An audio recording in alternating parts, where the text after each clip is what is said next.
Hey everybody, Ian Lee here. Hope y'all are doing well. In today's video, we're going to be discussing three types of rhythmic variety when you are playing rhythm guitar in a jazz, swing, or western swing scenario. We'll be looking at a little bit of gypsy jazz as well. So the three types we're going to look at is, the first one is what some might call playing in four, and it's where we're going to have more of an even pulse on each beat of the bar. We're thinking in 4/4 the whole time, at least for this video. 2, 3, 4. You've got this very consistent kind of feel across each beat. Maybe a little variation here or there. The next we'll be looking at, I wouldn't necessarily call it playing into, although it can have that feel.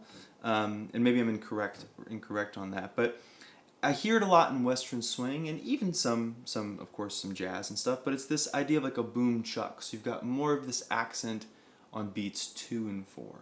You've got a little more of that feel. And then we'll be looking at gypsy jazz and some of the things that kind of make these rhythms feel united and they kind of come from the same space. But also there are little subtle differences and variances, and why it's important to think about those things when you're playing in any of these styles and trying to represent them authentically. Now, I'm not a stickler, as it were, for things. I mean, I think there's room for growth and for innovation and for adding little nuances or little ideas from other places, but there's also something to be said about being kind and respectful to a tradition. Anyways, so let's go ahead and dive in. Let's look at the playing in 4 feel first. We're going to be really focusing on just our picking hand today. I'll be doing some really basic chording stuff. I'm not going to be doing a bunch of movement over here. This is really talking about playing rhythm guitar, which means we got to really lock into our picking hand, whichever if that's your left or your right, and how to get into that space. And of course, the first thing we have to think about is swing feel. We're not going for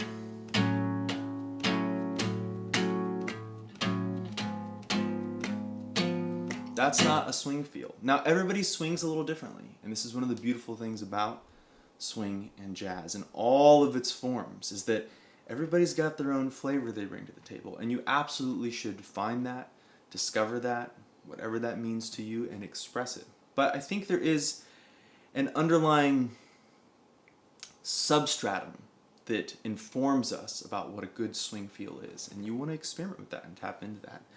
So we're going to look for that pulse, that swing first. You'll notice a lot of guys, and we're thinking kind of big band here. I think that's a really good reference point for this. Thinking Count Basie, thinking, gosh, I mean, I don't know why I'm blanking all of a sudden. Maybe like Tommy Dorsey, maybe some of the great Frank Sinatra, Nelson Riddle recordings, things like that, where you've got all this wonderful guitar work going on with these guys kind of tapping into this feel. And you'll notice if you watch some of these guys play, they've got this thing going on where they're kind of going back and forth, and it feels really natural, at least to me, when you're tapping into this swing feel. And different people do it differently, and you might find different things as you get older and have more experience with the music. So I would recommend playing with this a little bit. And so let me just do an example. I'm going to do exactly like you. I'm going to do an A. That's the key that it works for my voice. So I'm not going to sing. I'm just going to play a little bit of the first maybe 8 bars here. Okay? A 1, 2, a 1, 2, 3,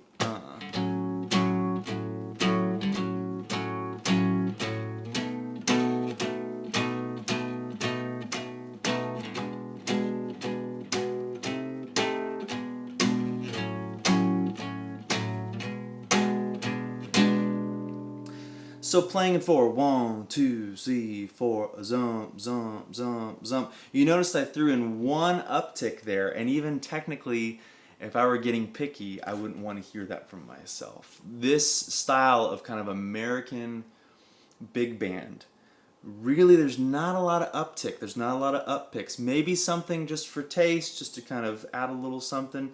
But really, if you're going to practice this stuff, I'd recommend getting into just feeling that zomp, zomp, zomp, zomp, zomp, zomp, zomp, It's a really big part of this sound. And it's fun. Once you get into this feel, just like a great drummer knows that when they get into a pocket and they can just hold this one groove indefinitely, there's something very addictive about being able to play good rhythm. And it will seep over into your single note lines as well. I mean, it all adds up to itself. That's one of the great things about music, is that nothing is separate in music. There's always, whatever you learn over here will transfer over here some way or another. So one of the things we also need to look at in terms of the left hand is this release. Now, it's not pulling all the way off the strings necessarily, but it is this little release where we're just kind of pulling our fingers, or I guess really release is the best word, because you're just kind of releasing them and letting them rest on the strings. And then they're just coming back down. Right before I pick. So we get that nice, clean zom, zom, zom, zom. You'll notice that I'm moving here. I've kind of got, I'm like hitting my neck a little bit, hitting in the center of my guitar. The body, that is.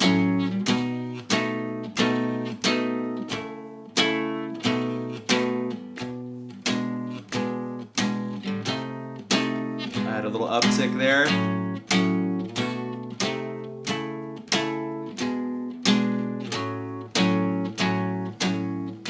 So those are some of the details that you might want to focus on in terms of playing with this. And of course, go listen to great rhythm players. Nothing will beat that in and of itself. Let's go ahead and look at like the playing in two feel, or the boom chuck. And you'll hear this more in Western swing, which I love Western swing. I play lots of Western swing. It's a great music. If you're a jazz player, go check it out. If you're a country player, go check it out, because Western swing is funny. It's too country for jazz people, and it's too jazzy for country folks. But really, it's beautiful, beautiful music, and it really is the big band stuff, but with fiddles and pedal steel instead of horns. Now these guys tend to do more of this boom zuck.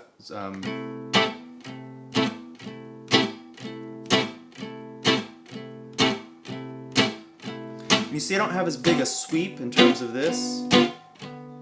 It's kind of just a little, maybe I'll hit a little bit in front with my picking hand, and then I'll come to the back just a little bit.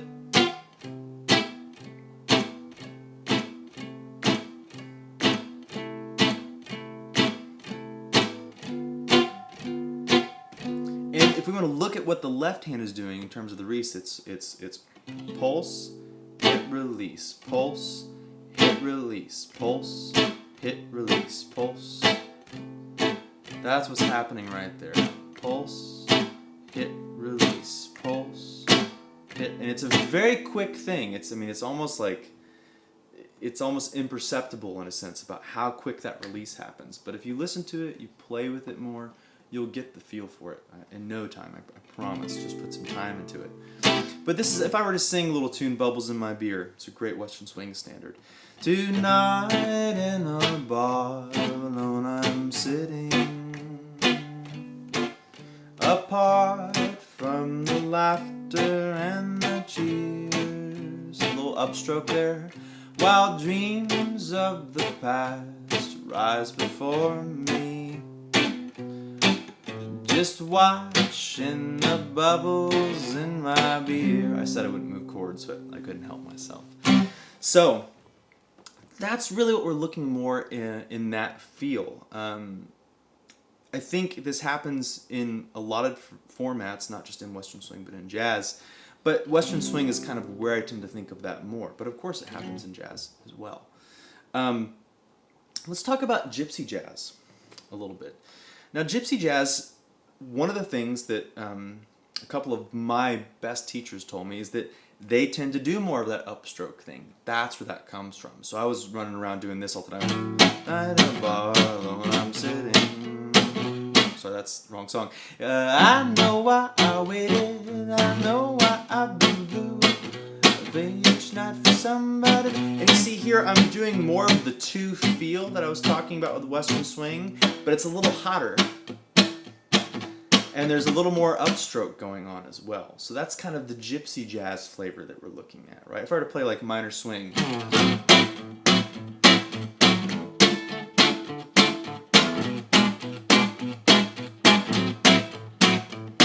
So I've still got that 1, 2, 3, 4, 1, 2, 3, 4, 1, 2, 3. There's still that accent on 2 and 4. But I find myself kind of being in one spot versus the moving thing. So the big band style, we've got this hitting the neck, coming to the center. Okay? The Western swing style, or that playing in 2 feel, we're looking kind of more, same kind of feel, but it's a little lighter. I'm a little more centered. I'm not making such big sweeps. And with the gypsy jazz, I really find myself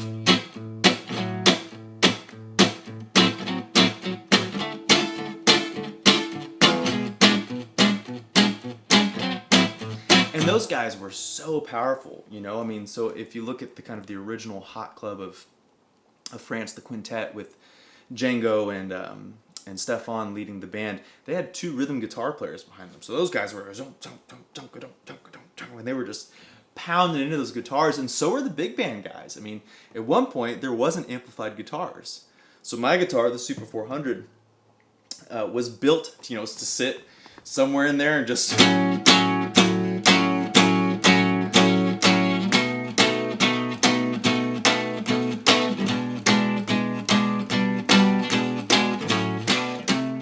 to just pound away. Those guys had to be so loud to just help cut through those horns even a little bit. The drums, the bass, all of it. So to tie this video off, to kind of bring it back around to the importance of swing in playing with your rhythm guitar in this style, I want to mention a little story from the Ken Burn Jazz documentary, and I may not be telling it completely accurately, so forgive me if I get some details wrong here, but this is the rough idea of it. There was this one band, a pretty famous band, I believe out of New Orleans at the time, and they went to Paris. And so the band leader said, you know, when we get off the boat, we're going to do our thing. I think it was like a second line kind of style. Of course, jazz was really coming to life at this point in the culture in America, spreading out from New Orleans, all these different centers of America. And so he like, we're going to play one of our songs. So they start getting off the boat, they're playing their tune, they're doing their marching thing. And then the Parisians thought that there was some sort of button on the instruments, like the trumpet, the tuba, the trombone, whatever was being played. They were like, what are you doing to make it sound like that? Because they'd never heard anything swung before. So swing is still a fairly new phenomenon in music. At least in the way we're expressing it and playing it in the last 100 years, especially centering around jazz. And jazz as a whole, not just John Coltrane, not just Charlie Parker, but going all the way back to ragtime even. So, you know, really express and explore what that means to swing, because that's where the connection gets made. It doesn't matter how many super sweet chords you can play and all the fancy stuff. I mean, if you can keep time, grab your coat, get your hair, leave your worries on the doorstep. Just direct your feet to the sunny side of the street. It's all possible from there. Okay, y'all, thank you for watching. I should appreciate all of you for tuning in. I hope this lesson was helpful to you.